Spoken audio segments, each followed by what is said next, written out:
അടുത്ത് നമുക്ക് പഠിക്കാനുള്ളത് ഹൈപ്പർ ലിങ്കിനെ കുറിച്ചാണ്. അപ്പോൾ നമുക്കറിയാം ഹൈപ്പർ ലിങ്ക് എന്ന് പറഞ്ഞാൽ എന്താണ്. അപ്പോൾ നമ്മൾ ചെയ്തുകൊണ്ടിരിക്കുന്ന ഈ ഒരു ഡോക്യുമെൻറ്റിനെ ഓൾറെഡി ചെയ്ത് വെച്ചിട്ടുള്ള ഏതെങ്കിലും ഒരു ഫയലിനായിട്ട് കണക്ട് ചെയ്യാൻ വേണ്ടിയിട്ടില്ല, ലിങ്ക് ചെയ്യാൻ വേണ്ടിയിട്ടാണ് ഹൈപ്പർ ലിങ്ക് നമ്മൾ യൂസ് ചെയ്യുന്നത്. അപ്പോൾ നമ്മൾ ഓൾറെഡി ഒരു ഫയൽ ആദ്യം ക്രിയേറ്റ് ചെയ്യണം, അതിൽ കുറച്ച് കണ്ടൻസ് ഒക്കെ ഉണ്ട്. അപ്പോൾ നമ്മൾ ഈ ഒരു പേജിൽ നിന്ന് നമ്മൾ ക്ലിക്ക് ചെയ്യുന്ന സമയത്ത് നേരെ ആ ഒരു പേജിലോട്ട് പോകണം. അപ്പോൾ അതിനെന്താ ചെയ്യാൻ നോക്കാം. സപ്പോസ് ഞാൻ ഇവിടെ ഒരു വേർഡ് കൊടുക്കുകയാണ്, ബയോഡാറ്റ എന്ന് പറഞ്ഞിട്ടുള്ള ഒരു വേർഡ് കൊടുത്തു. എന്നിട്ട് ഇതിനാണ് എനിക്ക് ലിങ്ക് വരേണ്ടതെന്നുണ്ടെങ്കിൽ ഇത് ഈ ബയോഡാറ്റ സെലക്ട് ചെയ്യുക. എന്നിട്ട് ഇവിടെ പോവുക, ഇതിൽ കണ്ടോ existing file or web page select ചെയ്തിട്ട് ആ ഒരു ബയോഡാറ്റ എന്ന് പറയുന്ന വേർഡ് ക്ലിക്ക് ചെയ്യുന്ന സമയത്ത് എന്താണോ വരേണ്ടത് ആ ഒരു ഫയലിൻ്റെ പേരാണ് നമ്മൾ സെലക്ട് ചെയ്യേണ്ടത്. കണ്ടില്ലേ, അടിക്കുമ്പോൾ ഈ ഒരു ബയോഡാറ്റയ്ക്ക് ഒരു ബ്ലൂ കളർ വരും. അപ്പോൾ ഇനി ഈ ബയോഡാറ്റ ക്ലിക്ക് ചെയ്യുന്ന സമയത്ത് നേരെ ആ ഒരു പേജിലോട്ട് പോകണം. അതിന് വേണ്ടിയിട്ട് കൺട്രോൾ നെക്കി പിടിച്ചിട്ട് എന്താക്കണം, ഈ ഒരു ബയോഡാറ്റ ക്ലിക്ക് ചെയ്യാം. അപ്പോൾ ഇങ്ങനെ ഒന്ന് ചോദിക്കും, യെസ് എന്ന് കൊടുക്കുമ്പോൾ നേരെ കണ്ടോ ഇങ്ങോട്ടാണ് വന്നിട്ടുള്ളത്. ഓക്കെ അല്ലേ? അപ്പോൾ ഇനി ഇത് ക്ലോസ് ചെയ്യുമ്പോൾ നമുക്ക് ഓൾറെഡി നമ്മൾ എവിടെയായിരുന്നു ഉണ്ടായിരുന്നത് അങ്ങോട്ടേക്ക് തന്നെ പോകും. അപ്പോൾ നമ്മളിപ്പോൾ പറഞ്ഞിട്ടുള്ളത് എങ്ങനെയാണ് ഹൈപ്പർ ലിങ്ക് കൊടുക്കുക എന്നുള്ളതാണ്. അപ്പോൾ ഹൈപ്പർ ലിങ്ക് കൊടുക്കാൻ ഒരു വേർഡ് അതിന് ടൈപ്പ് ചെയ്യണം. എന്നിട്ട് ആ വേർഡിനാണ് ആ ഒരു ലിങ്ക് വരേണ്ടത്.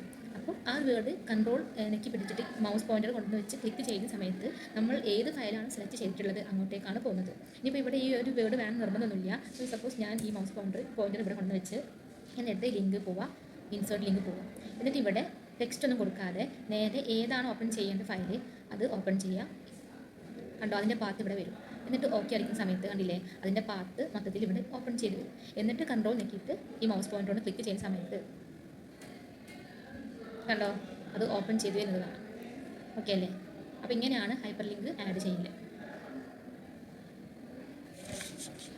അടുത്തത് എടുക്കാൻ പോകുന്നത് ബുക്ക് മാർക്കിനെ കുറിച്ചാണ്. അപ്പോൾ ബുക്ക് മാർക്ക് ചെയ്യാന്ന് പറഞ്ഞാൽ എന്താണ് ഈ ബുക്ക് മാർക്ക് കൊണ്ടുള്ള യൂസ് എന്ന് വെച്ചാൽ, സപ്പോസ് ഒരു 50 പേജുള്ള ഒരു ഒരു 50 പേജുള്ള ഡോക്യുമെൻ്റാണ് നമ്മൾ ചെയ്തതെന്ന് നോക്കാം. അപ്പോൾ അതിൽ ഒരു പർട്ടിക്കുലർ ഏരിയയിൽ പർട്ടിക്കുലർ സെൻറ്റൻസ് എന്ന് പറയുന്നത് നമുക്ക് വളരെ ഇമ്പോർട്ടൻ്റ് ആയിട്ടുള്ള ഒന്നാണ്. നമുക്ക് ഭാവിയിൽ അത് പെട്ടെന്ന് നമുക്ക് കാണണം അല്ലെങ്കിൽ ഭാവിയിൽ യൂസ് ചെയ്യണം എന്നുള്ള ഒരു കാര്യമാണ് ആ ഒരു ഭാഗത്തുള്ളത്. അപ്പോൾ നമുക്ക് അത് പെട്ടെന്ന്, അതായത് ഒരുപാട് നമ്മൾ ഈ ഡോക്യുമെൻറ്റേഷൻ ചെയ്ത് കഴിഞ്ഞ് കുറച്ചുകൂടെ കാലങ്ങൾക്ക് ശേഷം നമ്മൾ ഈ ഡോക്യുമെൻറ്റ് ഓപ്പൺ ആക്കുന്ന സമയത്ത് നമുക്കത് ആ ഒരു ബുക്ക് മാർക്ക് ചെയ്തത് കാണണം. അതായത് ആ ഒരു പെർട്ടിക്കുലർ വേർഡ് അല്ലെങ്കിൽ ആ പാരാഗ്രാഫ് കാണണമെന്നുണ്ടെങ്കിൽ അതിനൊക്കെ വേണ്ടിയിട്ടാണ് നമ്മൾ ഈ ബുക്ക് മാർക്ക് യൂസ് ചെയ്യുന്നത്. അപ്പോൾ ബുക്ക് മാർക്ക് ചെയ്യുന്നത് എങ്ങനെയാണെന്ന് നമുക്ക് നോക്കാം. ഇൻസേർട്ടിൽ ബുക്ക് മാർക്ക് എന്ന് പറയുന്നൊരു ഓപ്ഷൻ ഉണ്ട്, അത് സെലക്ട് ചെയ്യാം. അപ്പോൾ ആദ്യം നമുക്ക് ഏതാണോ ഇമ്പോർട്ടൻറ്റ് ഏരിയ അത് നമുക്ക് സെലക്ട് ചെയ്യണം. ഓക്കെ അല്ലേ? അപ്പോൾ ഇത്രയാണ് എനിക്ക് ബുക്ക് മാർക്ക് ചെയ്യേണ്ടതെന്നുണ്ടെങ്കിൽ ഇത്രയും ഏരിയ ഞാൻ സെലക്ട് ചെയ്തിട്ടുണ്ട്. എന്നിട്ട് ബുക്ക് മാർക്ക് എന്ന് പറഞ്ഞിട്ടുള്ള ഈ ഓപ്ഷൻ സെലക്ട് ചെയ്യാം. എന്നിട്ടിവിടെ ബുക്ക് മാർക്ക് നെയിം കൊടുക്കുക. അപ്പോൾ സപ്പോസ് ഞാൻ ഇതിന് ഇമ്പോർട്ടൻറ്റ് എന്ന് കൊടുത്തു. ഇതാണ് ഈ ഒരു ബുക്ക് മാർക്കിൻ്റെ നെയിം. എന്നിട്ട് ആഡ് ചെയ്യാം. ഓക്കെ അല്ലേ? അപ്പോൾ ഇങ്ങനെയാണ് ബുക്ക് മാർക്ക് ആഡ് ചെയ്യാം. ഇനി പിറ്റേ ദിവസം അല്ലെങ്കിൽ ഒരുപാട് ദിവസങ്ങൾക്ക് ശേഷം ഈ ഡോക്യുമെൻറ്റ് ഓപ്പൺ ചെയ്തിട്ട് നമുക്ക് ആ പർട്ടിക്കുലർ ആ ഒരു പാരഗ്രാഫ് കാണണമെന്നുണ്ടെങ്കിൽ വീണ്ടും ബുക്ക് മാർക്കിൽ പോവുക. എന്നിട്ട് ഇവിടെ ഇമ്പോർട്ടൻ്റ് നമ്മൾ കൊടുത്തിട്ടുണ്ടായിരിക്കും. എന്നിട്ട് ഗോ ടു എന്ന് കൊടുക്കുന്ന സമയത്ത് കണ്ടില്ലേ, നേരെ അങ്ങോട്ടാണ് പോയിട്ടുള്ളത്. അങ്ങനെ നമുക്ക് എത്ര വേണമെങ്കിലും നമുക്ക് ബുക്ക് മാർക്ക് ചെയ്യാൻ പറ്റുന്നതാണ്. ഓക്കെ അല്ലേ? എന്താണ് ബുക്ക് മാർക്ക് എന്ന് മനസ്സിലായില്ലേ? അടുത്തത് റെഫറൻസിനെ കുറിച്ചാണ് പറയുന്നത്. ഇൻസേർട്ടിൽ ക്രോസ് റെഫറൻസ്. അപ്പോൾ ഈ റെഫറൻസ് ചെയ്യാന്ന് പറഞ്ഞാൽ വെച്ചാൽ നമ്മുടെ ഡോക്യുമെൻറ്റിൽ ഡിഫറെൻറ്റ് പേജുകൾ തമ്മിൽ പരസ്പരം ലിങ്ക് ചെയ്യിക്കാൻ വേണ്ടിയിട്ടാണ് നമ്മൾ ഈ ഒരു ക്രോസ് റെഫറൻസ് യൂസ് ചെയ്യുന്നത്. അപ്പം അതെങ്ങനെയാണെന്ന് ചെയ്ത് നോക്കാം, അപ്പോൾ ഒന്നുകൂടെ വ്യക്തമാവും.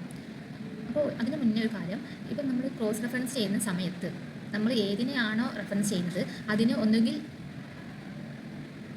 ഈ ഒരു സ്റ്റൈൽ അപ്ലൈ ചെയ്യാം, ബോൾഡാക്കാം. അല്ല എന്നുണ്ടെങ്കിൽ ബുക്ക് മാർക്ക് ചെയ്യണം. ഇപ്പോൾ ഞാനിവിടെ ചെയ്യുന്നത് ഇങ്ങനെ ഈ ഒരു സ്റ്റൈൽ അപ്ലൈ ചെയ്യാണ്, ബോൾഡാക്കാൻ ചെയ്യുന്നത്. അപ്പോൾ ഈ ഒരു പാരഗ്രാഫിൻ്റെ താഴെയായിട്ട് ഞാൻ 2 ചാർട്ട് കൊടുത്തിട്ടുണ്ട്. ചാർട്ട് 1 ഉണ്ട്, ചാർട്ട് 2 ഉണ്ട്. അപ്പോൾ എനിക്ക് ഈ ഒരു പാരഗ്രാഫ് കഴിഞ്ഞിട്ട് ചാർട്ട് 1ൻ്റെ റെഫറൻസ് കൊണ്ടുവരണം. അതുപോലെ ഈ ഒരു പാരഗ്രാഫ് കഴിഞ്ഞിട്ട് ചാർട്ട് 2ൻ്റെ റെഫറൻസാണ് കൊണ്ടുവരേണ്ടത്. അപ്പോൾ അതിന് എന്താണ് ചെയ്യാൻ നോക്കാം. ആദ്യം നമ്മൾ ഫസ്റ്റ് ഈ ഒരു ചാർട്ട് 1നെയാണ് റെഫറൻസ് ചെയ്യേണ്ടത്. അപ്പോൾ ചാർട്ട് 1 സെലക്ട് ചെയ്തിട്ട് ഹോമിൽ ഈ ഒരു ഹെഡിങ് ചൂസ് ചെയ്യാം. അതേപോലെ അടുത്ത ചാർട്ട് 2 സെലക്ട് ചെയ്തിട്ട് ഈ ഹെഡിങ് സെലക്ട് ചെയ്യാം. എന്നിട്ട് നമുക്ക് എവിടെയാണ് റെഫറൻസ് കൊണ്ടുവരേണ്ടത് അവിടെ ക്ലിക്ക് ചെയ്തിട്ട് അവിടെ ഇൻസേർട്ടിൽ ക്രോസ് റെഫറൻസിൽ പോയിട്ട് ഇവിടെ ഹെഡിങ് എന്ന് കൊടുക്കാം. ഓക്കെ, അപ്പോൾ ഇവിടെ ചാർട്ട് 1 ചാർട്ട് 2 വന്നിട്ടുണ്ടായിരിക്കും. അതിൽ ചാർട്ട് 1 സെലക്ട് ചെയ്ത് ഇൻസേർട്ട് കൊടുക്കുക. എന്നിട്ട് ക്ലോസ്. കണ്ടില്ലേ, ഇപ്പോൾ ഇവിടെ റെഫറൻസ് ചാർട്ട് 1 എന്ന് വന്നു. അടുത്ത റെഫറൻസിൽ ചാർട്ട് 2 എന്ന് കൊടുക്കാം. ഇൻസേർട്ടിൽ ക്രോസ് റെഫറൻസ് പോവുക, ചാർട്ട് ടു സെലക്ട് ചെയ്യുക, ഇൻസേർട്ട്, എന്നിട്ട് ക്ലോസ് ചെയ്യാം. ഇപ്പോൾ രണ്ടും നമ്മൾ കൊടുത്തിട്ടുണ്ട്. എന്നിട്ട് കൺട്രോൾ ക്ലിക്ക് ചെയ്തിട്ട് ഈ ഒരു ലിങ്ക് ക്ലിക്ക് ചെയ്യാം. കണ്ടില്ല, നേരെ നമ്മൾ ചാർട്ട് 1 അപ്പോൾ പോയിട്ടുള്ളത്, മൂവ് ചെയ്തിട്ടുള്ളത്. അടുത്തത് ചാർട്ട് ടു ഇതും അതുപോലെ കൺട്രോൾ പ്ലസ് ക്ലിക്ക് ചെയ്യാം, നേരെ ചാർട്ട് 2 അതിൻ്റെ റെഫറൻസ് പോയി. അപ്പോൾ ഇതിനാണ് ക്രോസ് റെഫറൻസ് യൂസ് ചെയ്യുന്നത്.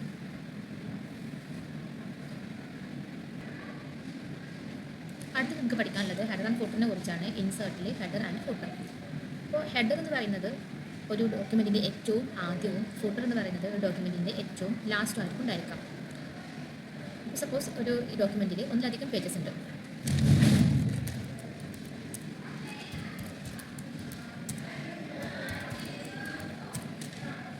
ഒന്നിലധികം പേജസ് ഉണ്ടെന്ന് നോക്കാം. ഇപ്പോൾ നമ്മുടെ ഒരു ഡോക്യുമെൻ്റ് ഒക്കെ തയ്യാറാക്കുന്ന സമയത്ത് നമ്മൾ പേജ് നമ്പർ ഇടില്ല, അല്ലെങ്കിൽ ഓതറിൻ്റെ പേരിടുക, അങ്ങനത്തെ ഇൻഫർമേഷൻസ് കൊടുക്കും. അതിന് വേണ്ടിയിട്ടാണ് ഹെഡറും ഫൂട്ടറും യൂസ് ചെയ്യുന്നത്. ഇപ്പോൾ നമ്മൾ ഇൻസേർട്ടിൽ ഹെഡറിൽ പോവാം. ഇതിൽ നമുക്ക് ഇഷ്ടമുള്ള ഹെഡർ സെലക്ട് ചെയ്യാവുന്നതാണ്. അപ്പോൾ സപ്പോസ് ഞാൻ ഇതാണ് സെലക്ട് ആക്കിയിട്ടുള്ളത്. കണ്ടില്ലേ, ഇവിടെ നമുക്ക് ടൈപ്പ് ചെയ്യാം. ഇപ്പോൾ നമ്മുടെ പ്രൊജക്റ്റിൻ്റെ അല്ലെങ്കിൽ ഡോക്യുമെൻറ്റിൻ്റെ പേരെന്താണോ അത് വേണമെങ്കിൽ സെലക്ട് ചെയ്യാം.